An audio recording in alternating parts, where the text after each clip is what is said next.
अब देखो अभी तक हम लोग सिग्निफिकेंट फिगर कंप्लीट कर चुके हैं, है ना। और लास्ट क्लास में हमने डिस्कस किया था कि जो भी सिग्निफिकेंट फिगर है वो किस पर डिपेंड करती है, वो डिपेंड करती है इंस्ट्रूमेंट पे। एक बार हमने इंस्ट्रूमेंट चूज कर लिया तो वहां से सिग्निफिकेंट फिगर वहां पे क्या होती है, फिक्स्ड हो जाती है। अच्छा, अब वहां पे हमने कुछ इंस्ट्रूमेंट के नाम लिए थे। एक जो हमने नाम लिया था वहां पे किसका नाम लिया था, मिलीमीटर स्केल का। और मैंने क्या बोला था कि जो भी मिलीमीटर स्केल है उससे हम मिनिमम मेजरमेंट कितना ले सकते हैं, मिनिमम मेजरमेंट हम ले सकते हैं 1 मिलीमीटर का, या फिर हम बोल सकते हैं 0.1 सेंटीमीटर का।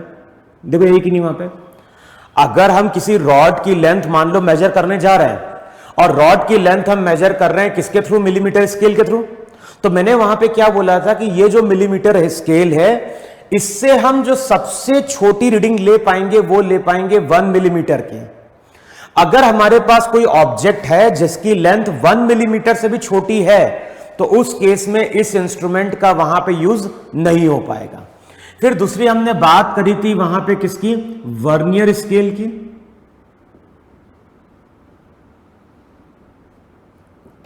अगर हम वर्नियर स्केल की बात करते हैं तो वर्नियर स्केल से जो हम सबसे छोटी रीडिंग ले सकते हैं वो ले सकते हैं वहां पे कितनी, 0.01 सेंटीमीटर के। सिमिलरली अगर हम बात कर रहे हैं किसकी, स्क्रू गेज की, अगर हम स्क्रू गेज की बात कर रहे हैं तो स्क्रू गेज से जो हम सबसे छोटी रीडिंग ले सकते हैं वो ले सकते हैं 0.001 सेंटीमीटर तक। देखो है कि नहीं वहां पे। तो अगर हम किसी इंस्ट्रूमेंट को यूज कर रहे हैं, मिलीमीटर स्केल को यूज कर रहे हैं, तो वहां पे हम 0.1 सेंटीमीटर तक मेजर कर सकते हैं।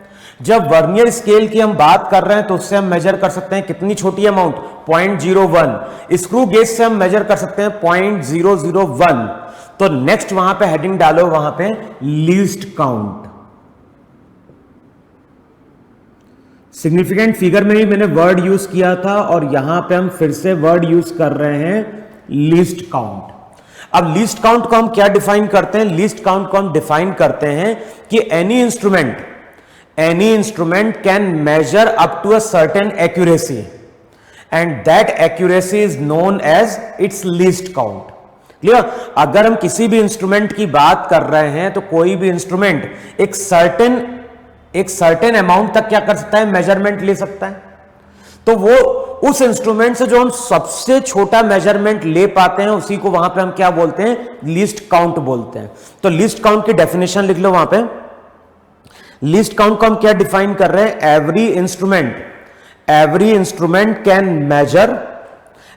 Instrument can measure up to a certain accuracy which is called its least count. Clear वहां पे। तो यहां पे अगर हम बात करेंगे तो मिलीमीटर स्केल का लीस्ट काउंट, तो लीस्ट काउंट को मैं डिनोट कर रहा हूं LC से, तो ये है वहां पे लीस्ट काउंट। मिलीमीटर की बात करेंगे तो लीस्ट काउंट 0.1, वर्नियर स्केल का 0.01, स्क्रू गेज का कितना हो गया 0.001 सेंटीमीटर। अब नेक्स्ट जो टर्म हम यूज करने जा रहे हैं वो हम यूज करने जा रहे हैं परमिसिबल एरर।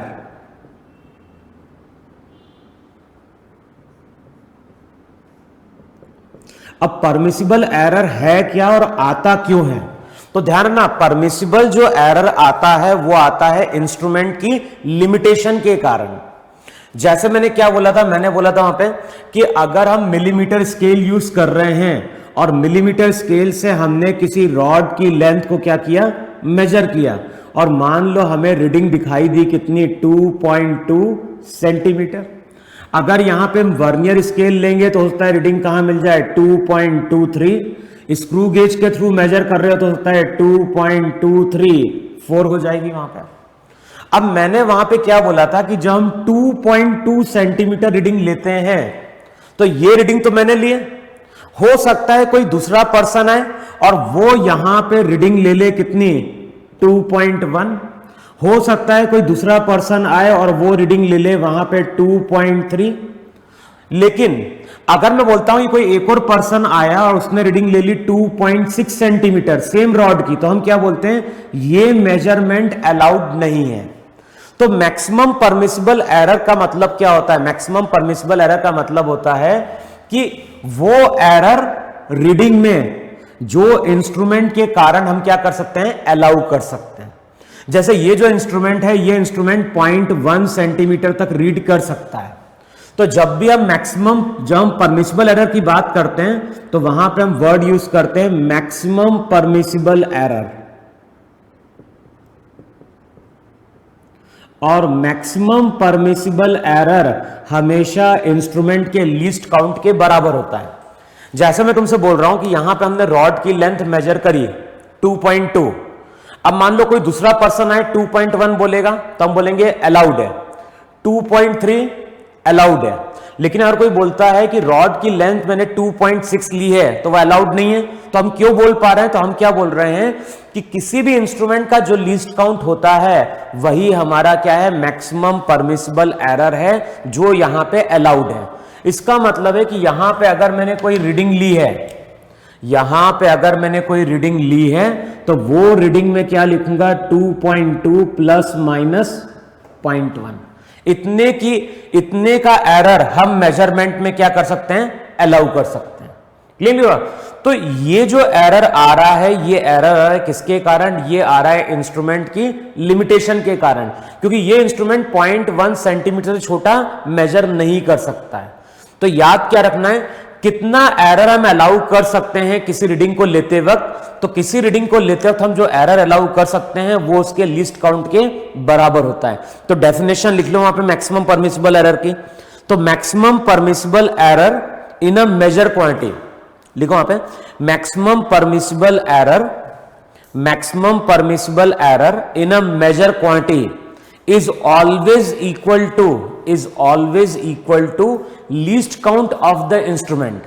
जो इंस्ट्रूमेंट का लीस्ट काउंट होगा वही यहां पे क्या होगा, मैक्सिमम परमिसिबल एरर होगा। फिर लिख लो वहां पे, and if nothing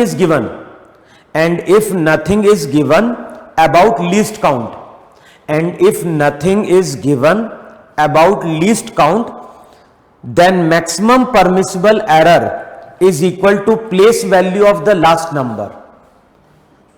And if nothing is given about the least count, the maximum permissible error equals to place value of the last number. इसका मतलब क्या हुआ, अगर हमें इंस्ट्रूमेंट के बारे में कोई इंफॉर्मेशन नहीं दी है, मान लो हमारे पास एक रीडिंग दी हुई है और मान लो रीडिंग है 3.63 सेंटीमीटर। हमारे पास एक रीडिंग दी हुई है 3.63 सेंटीमीटर। अब यहां पे कुछ भी नहीं दिया है इंस्ट्रूमेंट के बारे में, तो हम क्या बोलेंगे, मैक्सिमम जो परमिसिबल एरर है, मैक्सिमम परमिसिबल एरर जो यहां पे हम अलाउड कर सकते हैं वो हम क्या देखेंगे, हम 3.63 का मतलब यही हुआ कि कुछ नहीं बोल रहा है, तो हम ये मान के चल रहे हैं कि ये इंस्ट्रूमेंट डेसिमल के सेकंड प्लेस तक रीड करता है। इसका मतलब है कि जो सबसे छोटी रीडिंग ले पाएंगे वो ले पाएंगे यहां पे हम 0.01 सेंटीमीटर। तो अगर इंस्ट्रूमेंट के बारे में कोई इंफॉर्मेशन नहीं दी हुई है तो डेसिमल के कितने प्लेस तक रीडिंग हुई है, डेसिमल के कितने प्लेस तक रीडिंग हुई है उसके अकॉर्डिंग हम वहां पे क्या करेंगे, लीस्ट काउंट कैलकुलेट कर लेंगे, और जो लीस्ट काउंट होगा वही हमारा क्या होगा, मैक्सिमम परमिसिबल एरर होगा। क्लियर है इतना? अब जैसे मैं तुमसे बोलता हूं यहां पे कि मान लो हमारे पास एक शीट है, मान लो यहां पे हमारे पास एक शीट है, जो भी शीट है, शीट की लेंथ मान लो L है, शीट की विड्थ कितनी है, B है। अब मान लो लेंथ हमने मेजर करी और लेंथ मान लो आई 2.2 सेंटीमीटर और मान लो विड्थ आ गई 1.3 सेंटीमीटर। हमने लेंथ मेजर करी किसी इंस्ट्रूमेंट से और हमें लेंथ मिल गई 2.2 सेंटीमीटर। फिर हमने विड्थ मेजर करी, विड्थ मिल गई 1.3। अब 2.2 सेंटीमीटर का मतलब है कि या तो ये 2.1 है या फिर ये 2.3 है। 1.3 का मतलब हो गया या तो ये 1.2 है या फिर ये रीडिंग 1.4 है। तो मैंने क्या बोला, यहां पे एरर कितने का अलाउड है, यहां पे एरर अलाउड है प्लस माइनस 0.1 का, और इसको हम डेल्टा एल बोलते हैं। तो डेल्टा एल वहां पे क्या है, एरर इन एल। और सिमिलरली यहां पे जो एरर अलाउड है वो अलाउड है अगेन कितना, प्लस माइनस 0.1 का, कि डेसिमल के फर्स्ट प्लेस तक जा रहा है, तो इसको हम डिनोट करेंगे डेल्टा बी से। अब देखो, मान लो हमने इस रेक्टेंगुलर प्लेट की लेंथ भी मेजर कर ली, हमने वहां पे क्या कर ली, विड्थ भी मेजर कर ली। अब तुम ये बताओ, मान लो मैं अगर तुमसे पूछता हूं कि इसका पेरीमीटर कितना है, तो हमें मालूम है पेरीमीटर का फॉर्मूला क्या था, पेरीमीटर का फॉर्मूला था twice of L plus B. देखो यही पेरीमीटर का फॉर्मूला है कि नहीं है। हमें यह मालूम है कि जो लेंथ हमने मेजर करी है उसमें एरर आ सकता है 0.1 का। सिमिलरली जो हमने विड्थ मेजर करी है उसमें भी वहां पे क्या हो सकता है, एरर आ सकता है। इसका मतलब है कि जो हम पेरीमीटर कैलकुलेट करेंगे वो एग्जैक्ट नहीं आएगा और उसमें भी वहां पे क्या होगा, एरर आएगा। इसका मतलब है कि हमारे पास अगर कुछ नंबर ऑफ फिजिकल क्वांटिटी दी हुई है, हमारे पास नंबर ऑफ फिजिकल क्वांटिटी क्या है, दी हुई है या हमने उसको मेजर करी है, और उसके थ्रू हम कोई दूसरी फिजिकल क्वांटिटी क्या करने जा रहे हैं, मेजर करने जा रहे हैं। तो जो हमने क्वांटिटी मेजर करी है अगर उसमें एरर होगा तो जो न्यू क्वांटिटी आ रही होगी उसमें भी वहां पे क्या होगा, एरर आ रहा होगा। तो नेक्स्ट वहां पे हेडिंग डालो, और हेडिंग डालो वहां पे maximum permissible error, maximum permissible error in result, maximum permissible error in result due to error in each measurable quantity, maximum permissible error in a result due to error in each measurable quantity. इसका मतलब समझ में ही समझ में आया। अगर length और width को मेजर करने में अगर एरर आता है तो जो पेरीमीटर हमने मेजर किया है उसको भी मेजर करने में क्या होगा, एरर आया होगा वहां पे। अब जब हम एरर कैलकुलेट करने जाते हैं परमिसिबल, तो यहां पे अब दो केस बनते हैं। पहला केस क्या बन रहा है, पहला केस बन रहा है कि मान लो हमारे पास एक फिजिकल क्वांटिटी x है जिसको हम मेजर कर रहे हैं।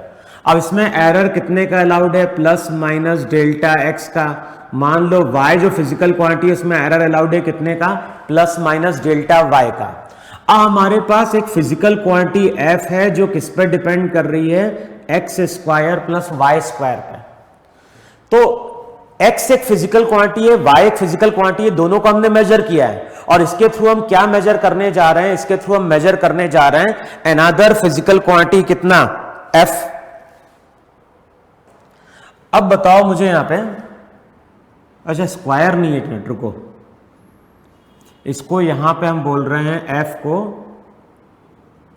2x प्लस 3y, ऐसा लिख लो वहां पे कि पावर होगा तो फिर वहां पे हमें लॉग की जरूरत पड़ जाएगी वहां पे, है ना। तो अभी केवल इतना दिया हुआ है।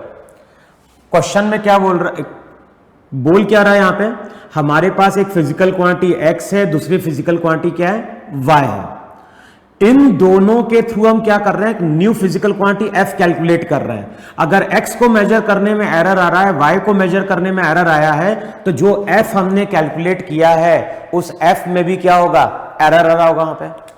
अब कैसे कैलकुलेट करेंगे, तो बताओ f की वैल्यू x पे भी डिपेंड कर रही है, y पे भी डिपेंड कर रही है।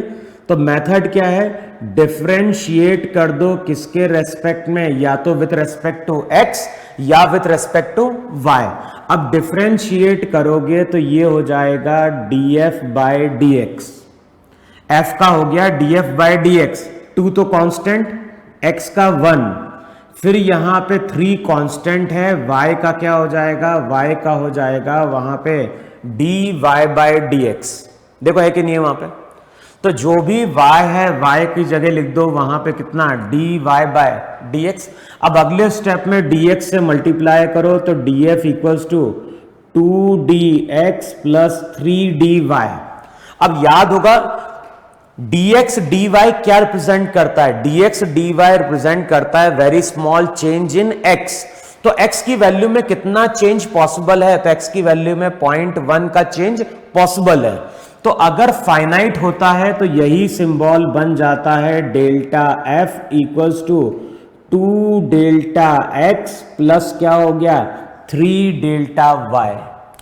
क्लियर? तो यहां पे जो हमने फर्स्ट केस कंसिडर किया है, यहां पे दोनों फिजिकल क्वांटिटी या तो क्या हो रही है, ऐड हो रही है, या फिर यह भी हो सकता है कि रिजल्ट ऐसा बन जाए f equals to x minus 5y। अब यहां पे डिफरेंशिएट करोगे तो रिजल्ट लिखोगे df by dx equals to 1 minus 5 dy by dx। अगले स्टेप में df equals to dx minus 5 dy। Finite होगा तो delta f equals to delta x minus 5 delta y। तो इस तरह से वहां पे हम क्या करेंगे, एरर कैलकुलेट करेंगे। अब डेल्टा f क्या बता रहा है? डेल्टा f बता रहा है एरर इन f। जो हमने फिजिकल क्वांटिटी f मेजर करी है उसमें एरर कितना है, उसको हम डेल्टा f से वहां पे क्या कर रहे हैं, डिनोट कर रहे हैं। x में कितना एरर है उसको हम डेल्टा x से डिनोट करेंगे। y में कितना एरर है तो उसको हम किससे डिनोट कर रहे हैं, डेल्टा y से डिनोट कर रहे हैं। लेकिन क्या ध्यान रखना है, जब भी हम इन फॉर्मूले को यूज करेंगे या इस तरह का रिजल्ट यूज करेंगे तो कब एप्लीकेबल है, जबकि वहां पे फॉर्मूले में पावर नहीं होगा, फॉर्मूले में या तो एडिशन हो रहा होगा या फिर सब्ट्रैक्शन हो रहा होगा। लेकिन जब भी हम एरर कैलकुलेट करने जाते हैं तो हम एरर मैक्सिमम कैलकुलेट करने की कोशिश करते हैं। और अगर हमें मैक्सिमम एरर कैलकुलेट करना है, इसका मतलब है डेल्टा x और डेल्टा y के हम साइन इस तरह से एडजस्ट करेंगे जिससे कि ये हमेशा क्या हो, ऐड हो। तो यहां पे बेसिकली साइन नेगेटिव है लेकिन हमें मैक्सिमम चाहिए, तो मैक्सिमम के लिए हम डेल्टा y को वहां पे क्या करेंगे, पॉजिटिव साइन असाइन कर देंगे। तो लिख लो वहां पे, लिखो वहां पे, for getting maximum permissible error, for getting maximum permissible error, sign should be adjusted. For getting maximum permissible error, sign should be adjusted so that errors gets added up, so that errors get added up to give maximum effect, to give maximum effect। देखो इतना समझ में आया, नहीं समझ में आया? लिखो इसमें क्वेश्चन लिखो जरा, लिखो क्वेश्चन लिखो वहां पे, इन रेजोनेंस ट्यूब एक्सपेरिमेंट, या फिर देखो उससे पहले इसका आंसर देख लेते हैं हम लोग जरा। जैसा बताओ मुझे, अगर इसका आंसर देखना है तो कैसे देखोगे वहां पे? पहले तो हम क्या करेंगे, पेरीमीटर कैलकुलेट कर लें। पेरीमीटर का मतलब क्या होता है, twice of L plus B. तो पहले पेरीमीटर कैलकुलेट करो, 2 L की वैल्यू 2.2 प्लस 1.3, तो 2.2.2.5, 3.5 इंटू 2, तो हम बोलेंगे पेरीमीटर हो गया 7.0 सेंटीमीटर। लेकिन अब हमें कैलकुलेट करना है एरर कितना पॉसिबल है, तो अब चेक करो वहां पे, P इक्वल्स टू क्या है, 2L प्लस 2B। डिफरेंशिएट करोगे तो मैं डायरेक्ट लिखूंगा delta P equals to twice delta S plus twice delta B। हमें मालूम है डेल्टा L एरर कितना अलाउड है, 0.1 का, तो ये हो गया 0.2 प्लस विड्थ में एरर अलाउड है 0.2 का, तो ये हो गया 0.2। तो डेल्टा P वहां पे मैक्सिमम परमिसिबल एरर है, किसमें, पेरीमीटर में। तो यहां पे जो आंसर आएगा फाइनली, वो हम क्या लिखेंगे, फाइनली आंसर लिखेंगे 7.0 प्लस माइनस 0.4 सेंटीमीटर। इसका मतलब है कि हो सकता है रीडिंग मेरी 7.4 सेंटीमीटर हो, या फिर हो सकता है रीडिंग मेरी वहां पे क्या हो, 6.6 सेंटीमीटर हो। क्लियर नहीं क्लियर इतना? तो इस तरह से वहां पे हम क्वेश्चन कैलकुलेट करते हैं। अब एक क्वेश्चन लिख लो जल्दी से रहा। तो क्वेश्चन में क्या बोल रहा है, in resonance tube experiment, in resonance tube experiment we find L1 equals to 25.0 centimetre.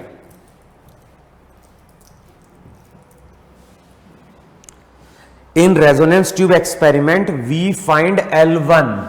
अब ये एक्सपेरिमेंट पढ़ोगे तुम लोग क्लास 11th में, रेजोनेंस कॉलम का, तो वहां पे हम वाटर कॉलम की लेंथ मेजर करते हैं, और लेंथ कितनी मेजर की गई है? लेंथ मेजर की गई है 25.0 सेंटीमीटर, है ना। तो क्वेश्चन में बोल रहा है in resonance tube experiment we find L1 equals to 25.0 एंड L2 इक्वल्स टू 75.0 सेंटीमीटर। ये दो लेंथ हमने मेजर करी है। If there is no error in frequency, frequency में कोई एरर नहीं है, और फॉर्मूला क्या दिया हुआ है? फॉर्मूला दिया हुआ है, इसको F0 से डिनोट किया है, और ये बोल रहा है 325 हर्ट्ज। अब क्वेश्चन में बोल रहा है if there is no error in frequency what will be the maximum permissible error in speed of sound. अब जो भी साउंड की स्पीड होती है उसका फॉर्मूला होता है 2f0 L2 माइनस L1। ये जो फॉर्मूला रहता है ये फॉर्मूला देता है वहां पे साउंड की स्पीड। अब क्वेश्चन में क्या बोल रहा है? जो फ्रीक्वेंसी हमने कैलकुलेट करी है उसमें तो कोई एरर नहीं है। अब बताओ एरर किस में आ सकता है? एरर L1 में आ सकता है, L2 में आ सकता है, और L1 L2 में अगर एरर होगा तो जो हम वेलोसिटी कैलकुलेट कर रहे हैं उसमें भी वहां पे क्या होगा? एरर आ रहा होगा वहां पे। अब बताओ कैलकुलेट कैसे करें वहां पे? तो सबसे पहले तो हम सबसे पहले तो हम स्पीड कैलकुलेट कर लें। तो स्पीड कितनी हो जाएगी? स्पीड हो जाएगी 2 × 325, और ध्यान सेंटीमीटर, ये हर्ट्ज का मतलब 1/सेकेंड, तो रिजल्ट हो जाएगा 2 × 325 प्लस 75 प्लस 20 कितना हो गया? 100। अब चेक कर लो वहां पे रिजल्ट कितना आ जाएगा। रिजल्ट हो जाएगा V इक्वल्स टू 325 × 2, तो ये कितना हो गया? अच्छा माइनस करना है ना, 75 माइनस 25, तो ये हो जाएगा तुम्हारा वहां पे कितना? 50 × 200, तो रिजल्ट हो जाएगा 32500 सेंटीमीटर पर सेकेंड, या फिर हम बोलेंगे 325 मीटर पर सेकेंड। ये तो स्पीड है। अब बताओ एरर कैसे कैलकुलेट करें? तो डेल्टा V इक्वल्स टू, बताओ क्या चीज कांस्टेंट है? 2 × F0, ये तो कांस्टेंट है, इंटू क्या होगा? इंटू हो जाएगा delta L1 minus delta L2। अब मैंने क्या बोला? हमें एरर चाहिए मैक्सिमम, इसका मतलब है कि साइन इस तरह से एडजस्ट करें कि ये दोनों ऐड हो जाए, तो डेल्टा V इक्वल्स टू हो जाएगा 650। अब डेल्टा L1 कुछ नहीं बोल रहा है, तो यहां पे L1 में एरर अलाउड है 0.1 का, L2 में एरर अलाउड है किसका? 0.1 का। अब बताओ delta L1 plus delta L2, sign अपने में पॉजिटिव लगा दो तो ये हो जाएगा 0.2। अब बताओ 650 × 0.2, तो डेल्टा V कितना आ जाएगा? डेल्टा V आ जाएगा 130 सेंटीमीटर पर सेकेंड। देखो है कि नहीं वहां पे? अच्छा 130 सेंटीमीटर पर सेकेंड, या फिर क्या बोलोगे 1.3 मीटर पर सेकेंड। इसका मतलब है कि जो हम आंसर लिखेंगे फाइनली हम आंसर देंगे 325 प्लस माइनस 1.3 मीटर पर सेकेंड। देखो यही आंसर है कि नहीं है वहां पे? तो 325 तो साउंड की स्पीड है, और जो एरर अलाउ कर सकते हैं वो एरर अलाउ कर सकते हैं कितने का? 1.3 मीटर पर सेकेंड का। देखो आया कि नहीं है यहां पे? अच्छा अभी तक जो हमने केस कंसिडर किया है वहां पे फिजिकल क्वांटिटी क्या हो रही है? ऐड हो रही है, या फिर सब्ट्रैक्ट हो रही है वहां पे। अब कई बार रिजल्ट कुछ ऐसा भी बनता है वहां पे कि हमारे पास कोई फॉर्मूला ऐसा बन रहा है कुछ इस तरह से कि f एक फिजिकल क्वांटिटी है जो डिपेंड कर रही है x cube y cube z की पावर 6 पे। अब ये किस पे डिपेंडेंट है? पावर पे तो डिपेंडेंट है ही, और साथ में ये क्या हो रहा है? मल्टीप्लाई हो रहा है। क्लियर है ना? पावर पे डिपेंड कर रहा है और साथ में ये क्या हो रहा है? मल्टीप्लीकेशन के फॉर्म में। अब मुझे अगर कैलकुलेट करना है कि फॉर्मूला क्या बनेगा एरर का, तो कैलकुलेट करने का तरीका क्या है? Taking log on both the side, taking log on both the side. अच्छा बताओ, अगर मैं दोनों साइड लॉग लूंगा तो अब रिजल्ट क्या हो जाएगा? रिजल्ट हो जाएगा log f इक्वल्स टू, अब प्रॉपर्टी यूज करो, log m इंटू एन को क्या लिखते थे? log m plus log n plus log z की पावर 6। देखो है कि नहीं? वहां पे log f को लिखोगे वहां पे log x square plus log y cube plus log z की पावर 6। अगले स्टेप में हो जाएगा log f, log m to the power n, ये हो गया 2 log x plus 3 log y plus हो जाएगा 6 log z। देखो है कि नहीं वहां पे? अब यहां पे मैंने फॉर्मूला यूज कर लिया log m to the power n, तो ये हो गया n log m। अब f किस पे डिपेंड कर रहा है? x पे, y पे, z पे। तो हम क्या करेंगे? किसी एक के रेस्पेक्ट में डिफरेंशिएट करेंगे। तो मान लो हम डिफरेंशिएट कर रहे हैं विथ रेस्पेक्ट टू x। अब बताओ x के रेस्पेक्ट में अगर हम डिफरेंशिएट करने जाएं तो अब क्या लिखोगे? log f का 1 बाय f होता, अगर मैं इसको f के रेस्पेक्ट में क्या कर रहा हूं? इंटीग्रेट कर रहा हूं। log f का 1 बाय f होगा, अगर हम इसको क्या कर रहे हैं? f के रेस्पेक्ट में log f का 1 बाय f होगा, अगर इसको हम f के रेस्पेक्ट में क्या कर रहे हैं? डिफरेंशिएट कर रहे हैं। लेकिन मैं इसको डिफरेंशिएट कर रहा हूं विथ रेस्पेक्ट टू x, तो रिजल्ट क्या होगा? 1 अपॉन f, साथ में मल्टीप्लाई करो df by dx, 2 log x का 1 by x plus 3 log y का 1 by y into dy by dx। Similarly यहां पे 6 log z का 1 by z into dz by dx। देखो है कि नहीं वहां पे? अब अगले स्टेप में क्या करो? अगले स्टेप में यहां पे dx से मल्टीप्लाई कर दो, तो रिजल्ट हो जाएगा df by f equals to 2dx by x plus 3dy by y plus 6dz by z।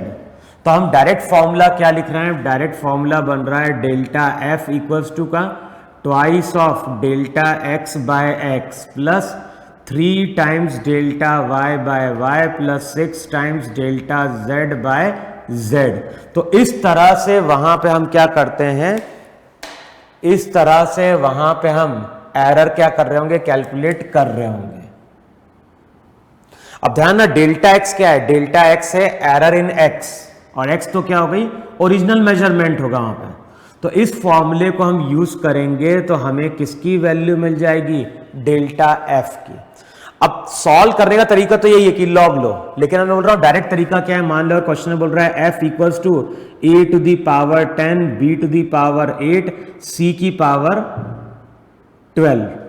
अब मैं अगर पूछता हूं कि f में एरर क्या है, तो हम डायरेक्ट क्या लिखेंगे? Delta f by f। Delta f by f किसके बराबर? तो ये हो जाएगा वहां पे 10 times delta a by a, केवल पावर को मल्टीप्लाई करते जाओ, 8 times delta b by b plus 12 times delta c by c। Clear ना? अच्छा, दोनों साइड अगर हम 100 से मल्टीप्लाई कर दें तो ये कहलाता है परसेंटेज एरर।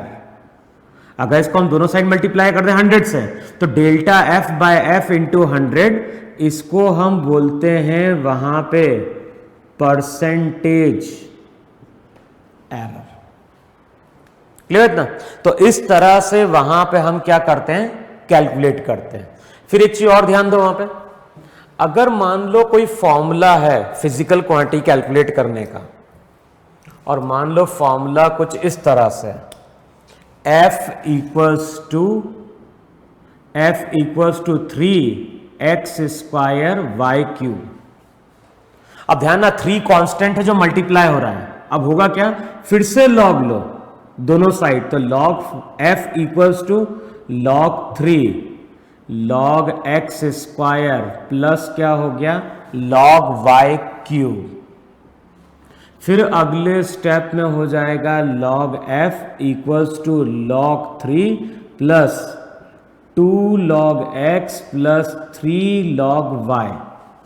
अब फिर से डिफरेंशिएट करो, किसके रेस्पेक्ट में, with respect to x। log f का क्या होगा, 1/f into df by dx। log 3 constant है, 3 कांस्टेंट है, log 3 भी कांस्टेंट है, इसका क्या हो गया 0 plus 2/x plus 3/y into dy by dx। Multiply कर दो, फाइनाइट होगा तो फॉर्मूला हो जाएगा डेल्टा f बाय f, किसके बराबर है, तो ये हो जाएगा twice of delta x by x plus 3 times delta y by y। इसका मतलब क्या है इसका मतलब ये ध्यान रखना है कि जब भी फॉर्मूले में कोई कांस्टेंट मल्टीप्लाई होगा तो एरर कैलकुलेट करते वक्त उसका कोई यूज नहीं है। क्लियर? अगर किसी फॉर्मूले में कोई कांस्टेंट मल्टीप्लाई हो रहा है, इसका मतलब है कि जब हम एरर कैलकुलेट करने जाएंगे तो एरर कैलकुलेट करने में उसका कोई यूज नहीं है। जैसे मैं क्वेश्चन बोल रहा हूं वहां पे, अच्छा क्वेश्चन हम डिस्कस करते हैं, एक केस और कंसिडर कर लो। वहां पे अभी जो भी फॉर्मूला है वो प्रोडक्ट के फॉर्म में था, रिजल्ट तो ऐसा भी बन सकता है, f equals to x³ y5/z³। अब यहां पे रिजल्ट क्या है, ऊपर वाली टर्म प्रोडक्ट के फॉर्म में, साथ में यहां पे क्या है, डिवीजन में भी टर्म है। तो अगर कोई फॉर्मूला इस फॉर्म में होगा तो कुछ फर्क नहीं पड़ेगा, केवल हम लॉग लेंगे फिर से, log f। अब मैं डायरेक्ट लिख रहा हूं 3 log x plus 5 log y। अब देखो सबसे पहले यूज करना है formula log m by n। m by n का होता है log m minus log n, तो माइनस log z³, z³ का हो गया 3 log z। फिर से डिफरेंशिएट करोगे तो डायरेक्ट क्या लिखूं वहां पे, delta f by f plus 3 times delta x by x plus 5 times delta y by 1/y का 1/y log y का 1/y into dy by dx था, dx तो हट गया, यहां पे हो जाएगा -3 times delta z by z। तो कुछ नहीं है, अगर डिनोमिनेटर में कोई टर्म होगी वो ऊपर चली जाएगी, साइन नेगेटिव लग जाएगा, लेकिन हमें ये जो एरर कैलकुलेट करना है, हमें तो ये एरर मैक्सिमम कैलकुलेट करना है, और ये एरर अगर मैक्सिमम कैलकुलेट करना है तो इसका साइन अपनी तरफ से वहां पे क्या बना दो, पॉजिटिव बना दो। क्लियर है ना? तो इस तरह से वहां पे हम क्वेश्चन क्या करेंगे, सॉल्व करेंगे। अब लिखो एक क्वेश्चन जरा वहां पे,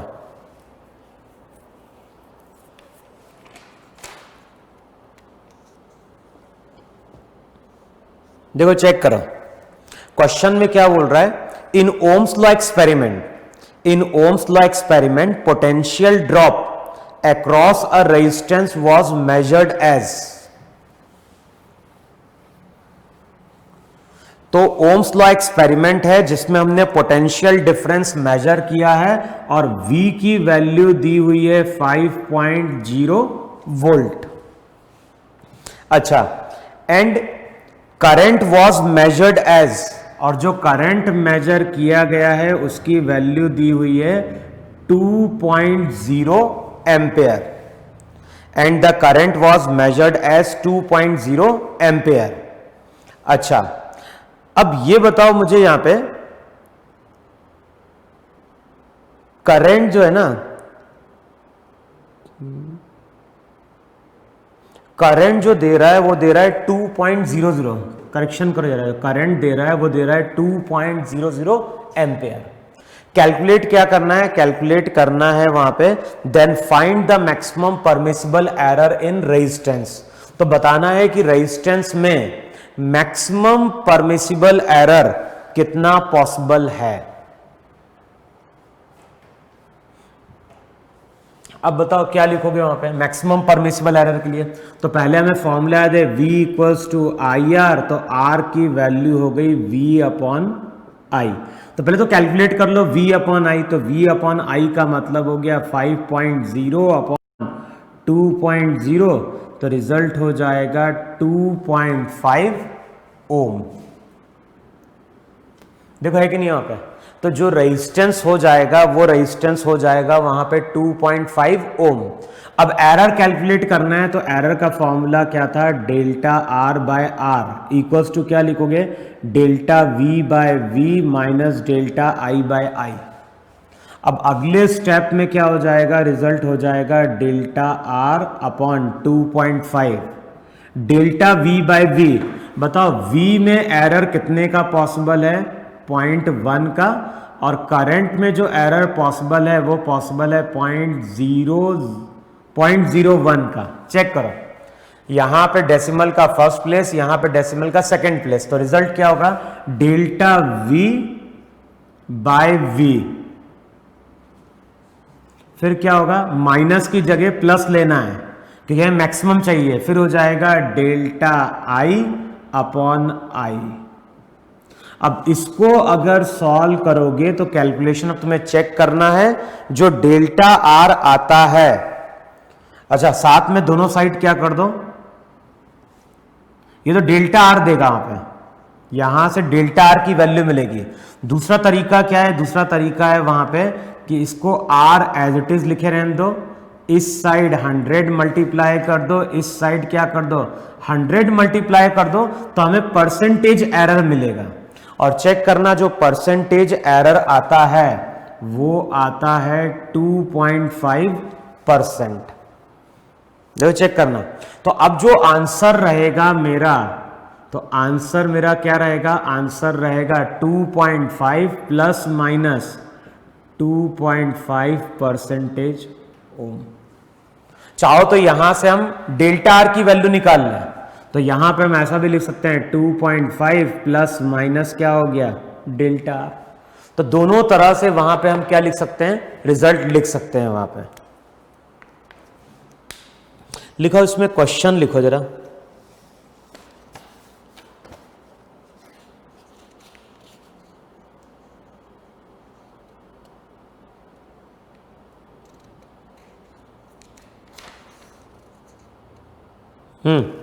लिखो क्वेश्चन लिखो वहां पे, the error in measurement of radius of a sphere is 1%।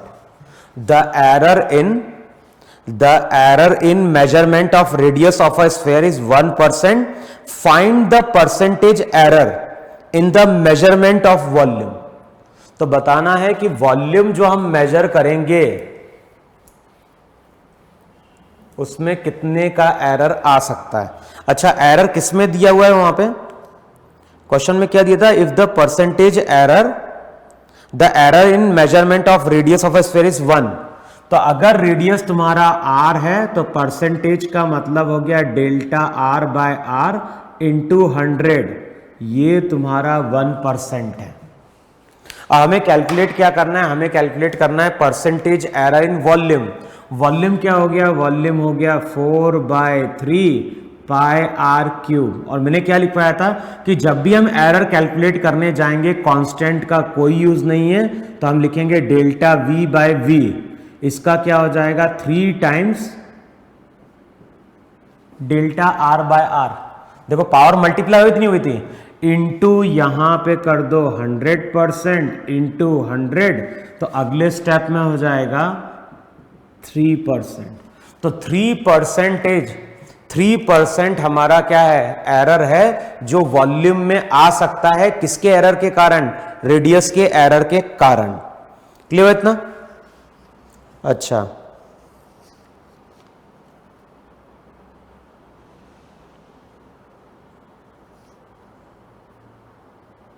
लिखो, एक क्वेश्चन लिखो वहां पे, According to Joule's law of heating, according to Joule's law of heating, heat produced is given by, heat produced is given by, और heat का formula पड़ा होगा I square R T. अब क्वेश्चन में क्या बोल रहा है, क्वेश्चन में बोल रहा है I करंट है, R रेजिस्टेंस है, T टाइम है। If the error in measurement of I, R and T, अब जो करंट हमने मेजर किया है उसका परसेंटेज दिया है, तो करंट को मेजर करने में जो एरर आता है वो आता है 3%। रेजिस्टेंस को मेजर करने में भी एरर आ रहा है, टाइम जो है टाइम को ही मेजर करने में वहां पे एरर आ रहा है। रेजिस्टेंस में जो एरर आता है वो आता है 4% और यहां पे आता है 6%। अब कैलकुलेट क्या करना है, कैलकुलेट करना है वहां पे find error in measurement of H. तो बताना है कि एच के मेजरमेंट में कितना एरर पॉसिबल है। तो आप डायरेक्ट क्या लिखोगे वहां पे, delta H by H into 100 equals to 100 क्या हो जाएगा, twice of delta I by I plus delta R by R plus delta T by T into 100। देखो है कि नहीं वहां पे। अब चेक करो वैल्यू कितनी हो जाएगी, वैल्यू हो जाएगी वहां पे 2, delta I by I into 100 ये हो गया 3, delta R by R 4, delta T by T into 100 क्या हो गया 6।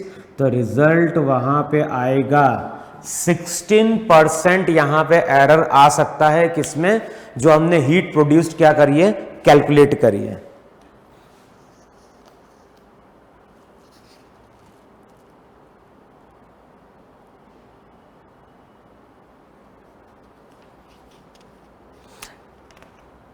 देखो अब बाकी जो क्वेश्चन होंगे ना, बाकी भी क्वेश्चन देखना तुम्हें, और इस तरह तुम्हें क्वेश्चन दिखेंगे, मॉड्यूल में भी होंगे और जो सिंगेज की बुक है उसमें भी क्वेश्चन दिए हैं, तो वो क्वेश्चन तुम सॉल्व कर देखना इस तरह के।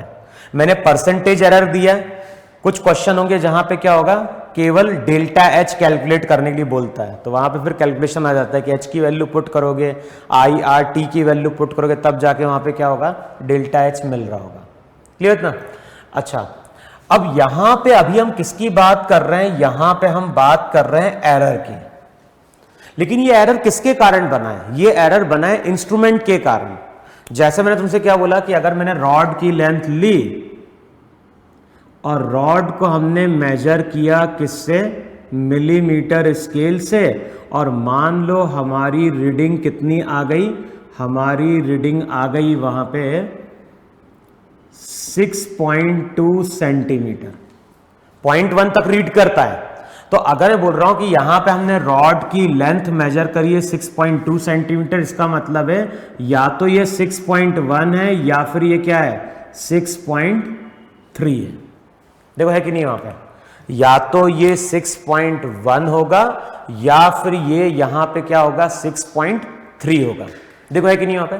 लेकिन देखो ये एरर किसके कारण आ रहा है, यानी हम बेसिकली क्या बोल रहे हैं, हम बोल रहे हैं कि यहां पे हम 0.1 का एरर क्या कर सकते हैं, अलाउ कर सकते हैं, क्योंकि यही इस इंस्ट्रूमेंट का लीस्ट काउंट है। इसका मतलब कि 0.1 का हम एरर अलाउ कर रहे हैं, और ये क्यों अलाउ कर रहे हैं, क्योंकि ये इस इंस्ट्रूमेंट की लिमिटेशन थी। तो ये जो एरर परमिसिबल होता है, ये एरर है इंस्ट्रूमेंट के कारण। अब मैं तुमसे क्या बोलता हूं, मैं तुमसे बोलता हूं कि इंस्ट्रूमेंट में यही ले रहा हूं, इंस्ट्रूमेंट में यही ले रहा हूं, लेकिन इस इंस्ट्रूमेंट से मैं क्या कर रहा हूं, 10 बार रीडिंग ले रहा हूं। समझ में, एक एरर जो आता है वो आता है इंस्ट्रूमेंट के कारण। तो इंस्ट्रूमेंट के कारण आ गया कि 0.1 का एरर अलाउड है, तो ये इंस्ट्रूमेंट के कारण है। अब एक जो एरर आता है वो एरर आता है रीडिंग लेने में। जैसे मैं बोल रहा हूं कि अगर मान लो कोई हम एक्सपेरिमेंट परफॉर्म करते हैं, पहली रीडिंग आई, तो हम क्या उसी को आंसर मान लेते हैं क्या, नहीं। हमारा पर्पस क्या होता है कि हम एक्यूरेट रीडिंग निकालने की कोशिश करते हैं। वो अलग बात है कि रीडिंग कभी भी एक्यूरेट आ नहीं सकती, हर रीडिंग में एरर होता है। लेकिन हम क्या करते हैं, एरर को मिनिमाइज करने के लिए हम reading n number of times लेते हैं, और उन n नंबर ऑफ टाइम्स में भी हम क्या करते हैं, फिर परसेंटेज एरर कैलकुलेट करते हैं। समझ में क्या बोल रहा हूं, मैं बोल रहा हूं एक एरर जो आया वो एरर आया किसके कारण, इंस्ट्रूमेंट के कारण। अब एक एरर जो आता है वो एरर आता है रीडिंग लेने के कारण। कई बार जब हम एक्सपेरिमेंट परफॉर्म करते हैं और number of times reading calculate करते हैं तो वो रीडिंग अलग अलग आती है, कि हो सकता है क्लाइमेट चेंज हो गया हो, रूम का टेम्परेचर चेंज हो गया हो। तो इस तरह के एक्सटर्नल फैक्टर्स होते हैं जो क्या कर सकते हैं, रीडिंग को हमारी चेंज कर सकते हैं। तो हम लोग क्या करते हैं, जब कोई एक्सपेरिमेंट परफॉर्म करते हैं तो वहां पे हम n number of times reading लेते हैं और फिर उन रीडिंग में भी हम क्या करते हैं, एवरेज निकाल के फिर वहां पे अगेन क्या करते हैं, परसेंटेज एरर कैलकुलेट करते हैं। तो अब हम बात कर रहे हैं किसकी, एरर इन किसमें, टेकिंग रीडिंग। क्लियर? अभी तक हम बात कर रहे थे इंस्ट्रूमेंट के एरर के कारण, अब हम बात कर रहे हैं कि जो हम रीडिंग नोट डाउन कर रहे हैं उस रीडिंग में भी क्या हो सकता है, एरर आ सकता है। अब हम करते क्या है वहां पे, तो लिखो वहां पे कुछ स्टेप्स लिखो जरा। पहला पॉइंट लिखो वहां पे, first of all the observation is calculated. जैसे मैं बोल रहा हूं कि यहां पे रॉड थी, रॉड की लेंथ थी, अब हमने क्या करें, रॉड के नंबर ऑफ टाइम्स रीडिंग ली। फर्स्ट टाइम A1 रीडिंग आई, second time A2, third time A3, ऐसे हम रॉड के n number of times reading लेते गए और लास्ट में AN आई। तो अगर हमें रॉड की लेंथ को मेजर करना है तो हम क्या करेंगे, अब number of times experiment perform करेंगे और नंबर ऑफ टाइम्स उसकी रीडिंग लेंगे। अब हमें क्या करना है, हमें कैलकुलेट करना है बेस्ट पॉसिबल रीडिंग, कि बेस्ट पॉसिबल रीडिंग होती क्या है। तो जो बेस्ट पॉसिबल रीडिंग होती है उसको हम बोलते हैं ए मीन। हमने कोई एक्सपेरिमेंट परफॉर्म किया, उसमें नंबर ऑफ टाइम्स हमने रीडिंग कैलकुलेट करी, हम कौन सी रीडिंग को एक्यूरेट बोले तो हम क्या करेंगे, उन सभी रीडिंग का एवरेज ले लेंगे। तो ए मीन जो रहेगा वो हो जाएगा A1 plus A2 plus A3 till AN upon N।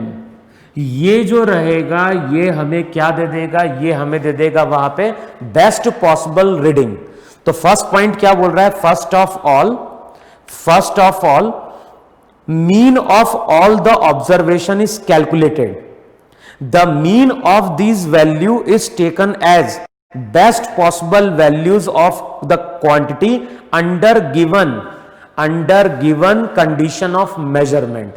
तो जो हमारे पास कंडीशन दी हुई है उसके अकॉर्डिंग ये जो टर्म आएगी इसको हम बोलेंगे बेस्ट पॉसिबल रीडिंग। तो ये हमारी बेस्ट पॉसिबल क्या है, रीडिंग है। अब अगले स्टेप में करना क्या है, ये तो फर्स्ट स्टेप है। अब नेक्स्ट स्टेप में हम कैलकुलेट करते हैं एरर। तो नेक्स्ट पॉइंट लिखो वहां पे, एब्सोल्यूट एरर। जो नेक्स्ट टर्म आती है, नेक्स्ट टर्म वहां पे आती है एब्सोल्यूट एरर। अब देखो जो एब्सोल्यूट एरर आएगा तो उसमें लिखो वहां पे एब्सोल्यूट एरर में, the magnitude of difference between the magnitude of difference between the best possible or mean quantity, the magnitude of the difference between the best possible or mean value of the quantity and the individual measurement value is called the absolute error of the measurement। फिर से note down कर लो, वहां पे क्या बोल रहा है, the magnitude of the difference between the magnitude of the difference between the best possible value of the quantity and the individual measurement value is called absolute error of the measurement। तो हम क्या करेंगे, absolute error calculate करेंगे। अब जो absolute error calculate किया जाता है इसको हम डेल्टा ए बोलते हैं, इसको हम लिखते हैं मॉड ऑफ, इसको आप क्या लिखोगे वहां पे, AI माइनस ए मीन।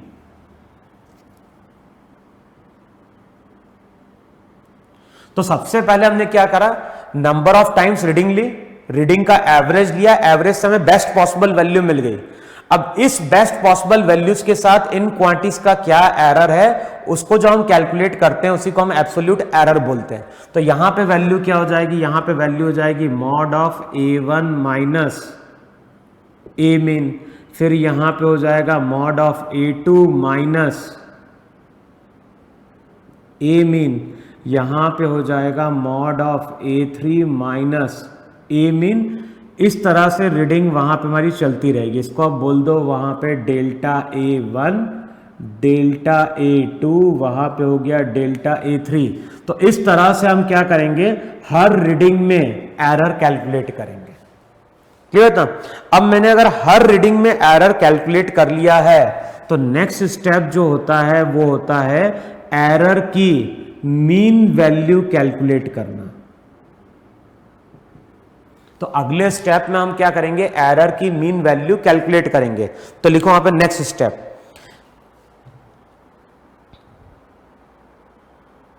फर्स्ट स्टेप में क्या था, फर्स्ट स्टेप में हमने सभी की मीन वैल्यू कैलकुलेट करी, फिर उसके बाद एब्सोल्यूट एरर कैलकुलेट किया, ये एब्सोल्यूट एरर है। फिर उसके बाद हमें क्या करना है, इन एब्सोल्यूट एरर की मीन वैल्यू लेनी है। तो वो क्या हो जाएगी, वो हो जाएगी delta A1, delta A2, delta AN upon n। तो यहां से हमें मिलेगा जो भी एरर आ रहा है उसकी वहां पे मीन वैल्यू। क्लियर? अब जो नेक्स्ट टर्म है वहां पे लिख लो रिलेटिव और परसेंटेज एरर। तो जो भी रिलेटिव या परसेंटेज एरर होगा, अब यहां पे जो भी रिलेटिव और परसेंटेज एरर होगा उसका फॉर्मूला होगा delta A mean upon A mean into 100। तो इस तरह से हम क्या करेंगे, रिलेटिव एरर या परसेंटेज एरर इन रीडिंग्स में क्या करेंगे, कैलकुलेट करेंगे। लिखो एक क्वेश्चन लिखो वहां पे जरा।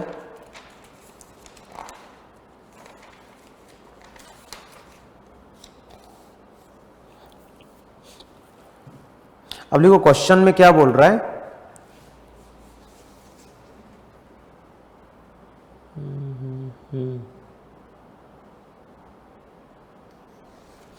देखो लिखो वहां पे क्वेश्चन में बोल रहा है in some observation value of G are coming as.